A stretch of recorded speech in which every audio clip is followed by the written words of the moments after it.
তোমাদের সকলকে স্বাগত। এর আগের দিন আমরা ৯ এর দাগ পর্যন্ত করেছিলাম। ১০ এর দাগের দুটো রেখা আমি আগেই এখন টেনে নিয়েছি। দেখো এখানে বলছে ১০ এর দাগের অঙ্কেতে যে সামান্তরিকের গোল GOLD আঁকতে বলেছে। GO দিয়ে দিয়েছে ৭ সেমি, OL দিয়ে দিয়েছে ৫ সেমি আর GL কত দিয়েছে আমাদের ৫ সেমি, ৫.৮ সেমি দিয়েছে। তাহলে আমরা অঙ্কটা করার আগে সবার আগে কি করে নেব, একটা সরল রেখা টেনে নেব। কি করব, সরল রেখা টেনে নেব। দেখো একটা আমরা যে কোনো সাইজ মাপের সরল রেখা টেনে নিলাম। এবার এখানে যেটা কর্ণ দিয়েছে, আমরা যদি খসড়া চিত্রটা এঁকে নিই, এখানে কিরকম আসবে, আমরা যদি এঁকে নিই একটা সামান্তরিক এঁকে নিলাম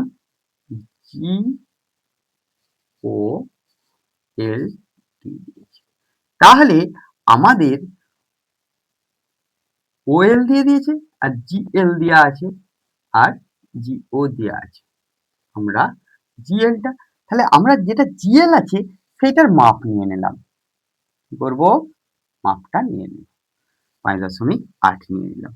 এখানে আমরা একটা বিন্দু এঁকে নেব, সেখান থেকে এখানে বিন্দু নিয়ে নেব, সেখান থেকে আমরা কি করব, একটা বিন্দু নিয়ে নেব, সেখান থেকে আমরা এই মাপটা নেব। একটা বিন্দু নিয়ে নিলাম, মাপটা নড়ে গেছে তাই আরেকবার মাপ নিয়ে নিচ্ছি। আমরা GL এর মাপ নেব, যেটা কর্ণ, এই কর্ণটার মাপ নেব। এখানে বসিয়ে আমরা কেটে নিলাম জেলটা। দেখো কেটে নেওয়ার পর আমরা কি করব, ৭ সেমি বাহু আমরা যদি পারি এখানে একটু লিখে নিই GL। তারপর জি বিন্দু থেকে যে মাপটা নেওয়া হচ্ছে ৭ সেমি, এই ৭ সেমি মাপটা নিলাম। জি বিন্দুতে বসিয়ে আমরা কেটে নিলাম। আমরা সামান্তরিকের বিপরীত বাহুগুলো সমান হয় এটা জানি, তাহলে এল বিন্দুতে বসিয়ে একটা তার বিপরীত দিকে টেনে নিলাম।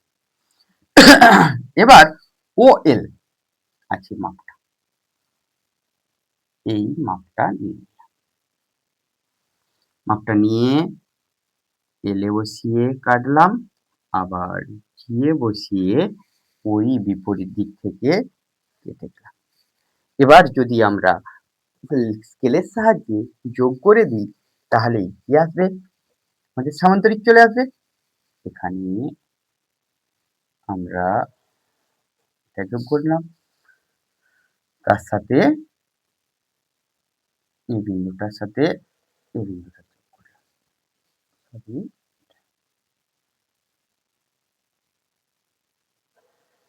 এই বিন্দুটা যোগ করে নিলাম, আমাদের এটা যোগ হয়ে গেল। এবার এদিক থেকে এখানে যোগ করব বিপরীত বাহুগুলো পাওয়ার জন্য। আমরা কি করব, এটা যোগ করব, এই অংশটার সাথে অংশটা যোগ করে নিলাম, আর এই অংশটার সাথে এই বিন্দুটার সাথে বিন্দুটা একটু যোগ করে দেব। ভালো করে বসিয়ে স্কেলটা বসিয়ে আমরা বিন্দুটার মাপ নিয়ে এখানে দেখো কি মাপ আছে ৭ সেমি, যে মাপটা আছে তাহলে GO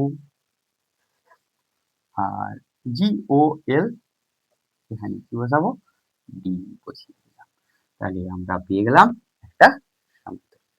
খুব সহজেই আমরা আঁকতে পারলাম। এরপর ১১ দাগে যেগুলো অঙ্ক আছে সেগুলো আমাদের করতে হবে।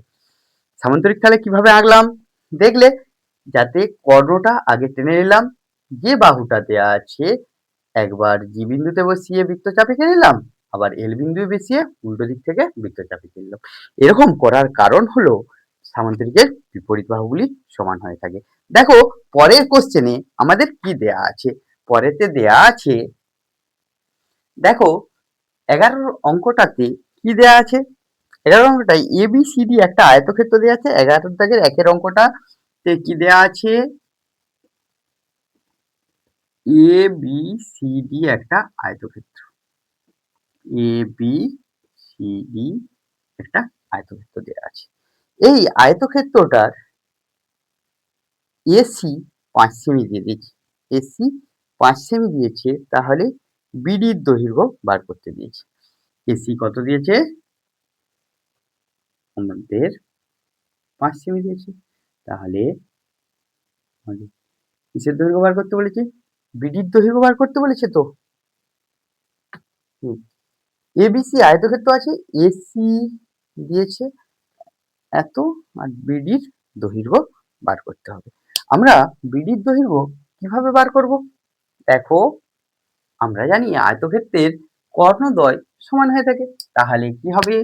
AC সমান কি হবে? BD সমানই কত হয়ে যাবে? 5 সেমি। তারপর 2 এর দাগের অঙ্কতে দেয়া আছে কি দেখো, 2 এর দাগের অঙ্কতে দেয়া আছে PQRS একটা বর্গক্ষেত্র, PR আর QS কর্ণ দুটি O বিন্দুতে ছেদ করেছে বলেছে।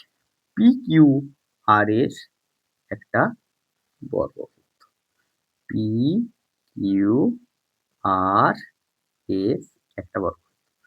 এখানে দুটো কর্ণ দিয়ে দিয়েছে, দুটো কর্ণ দিয়েছে। দেখো, এখানে কি কি কর্ণ দিয়েছে? PQRS কর্ণ দুটি পরস্পরকে O বিন্দুতে ছেদ করেছে। পরস্পরকে কোন বিন্দুতে ছেদ করেছে? O বিন্দুতে। PR 5 সেমি হলে, PR কত সেমি দিয়েছে? PR 5 সেমি দিয়েছে। এখানে PR কত সেমি? 5 সেমি হলে OQ র দৈর্ঘ্য কত? OQ র দৈর্ঘ্য কত?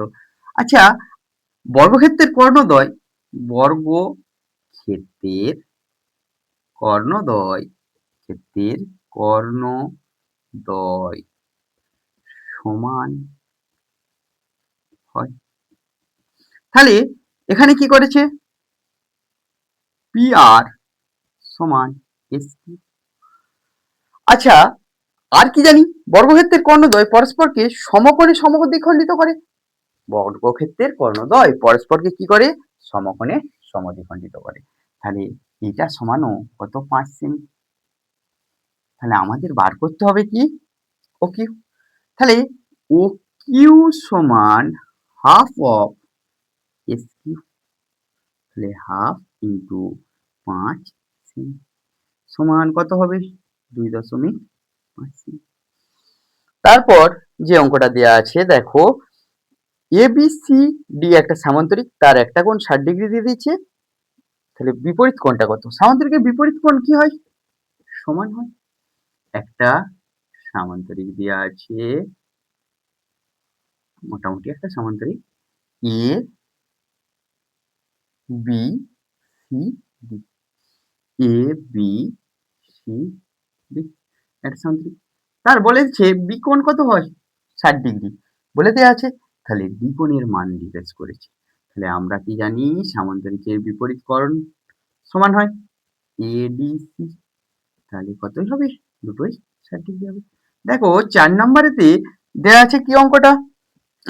4 নম্বরে ABCD একটা রম্বস, ACBD কর্ণদ্বয় পরস্পরকে O বিন্দুতে ছেদ করেছে, কোণ AOB এর মান কত? একটা রম্বস দিয়ে দিয়েছে। এটা কি দিয়েছে? রম্বস।